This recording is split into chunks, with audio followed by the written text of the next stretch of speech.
Good afternoon, Highland readers. We are going to begin reading Chapter 8 of Stuck in Neutral. Please open your Google Doc and download your PDF version of Stuck in Neutral.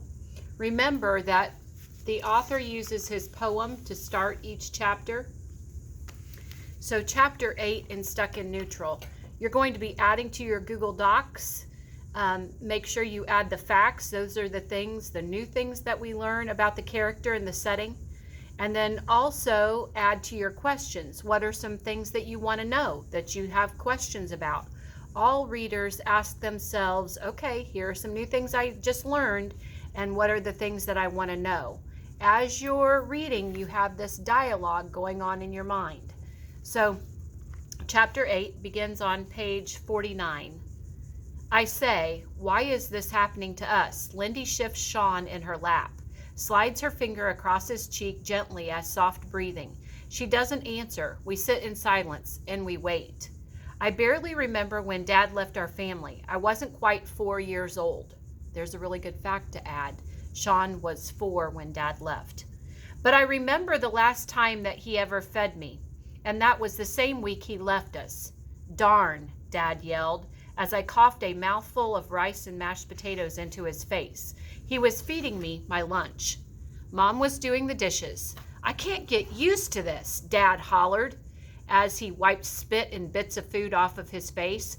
I'd expect it from a baby, but you're a little, darn it, he yelled again, throwing the spoon across the kitchen into the wall. You know, there's a vocabulary word that we can add to the bottom section there, hollered. Okay, another way to say yelled. Okay, we could put hollered / equals yell. Hey, Mom said. Dad's hands trembled as he looked at her. I'm sorry, he said. His voice was tired and sad. Silence then. Mom said, I know, babe. I understand. We just have to try and remember that it's not his fault. It's not him I'm mad at, Dad said. It's that darn screwed up part of him.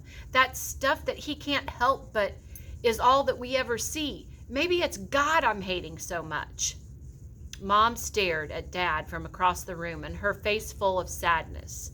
Dad said, why does he have to be so totally messed up? Why does God have to make him such a total wreck? It's not God, Mom said softly. You don't believe in God anyway. But if you did, you'd know that it's not God. It's just the way things happen sometimes. I know, Dad said, and his voice low and tired, but I can't do this anymore. I can't stand this.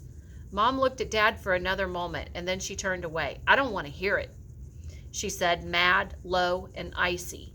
Dad just sat there. I also remember one time when I heard my mom talking about Dad's leaving. Mom sat with her friend Connie, and they drank coffee at the little dining room area just off of our kitchen. I sat in my wheelchair in my usual spot next to the window overlooking Puget Sound. You might want to add Puget Sound to your vocab, and then you could look it up and kind of see where that is. It was a pretty day, blue sky, and a clear view of the Olympic Mountains. Maybe you want to add the Olympic Mountains there too. Far across the water. Mom sounded very sad. I understand him, she said, talking about my dad. I know what he went through over Sean.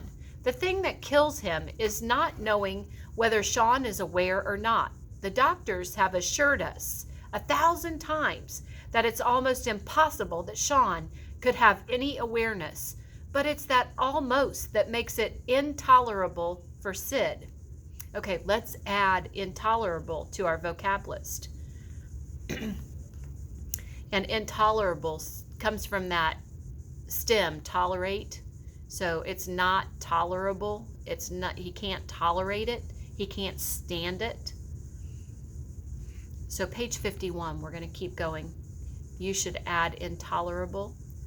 Page 51. Connie said gently, I still don't think that gave him a right to leave you guys.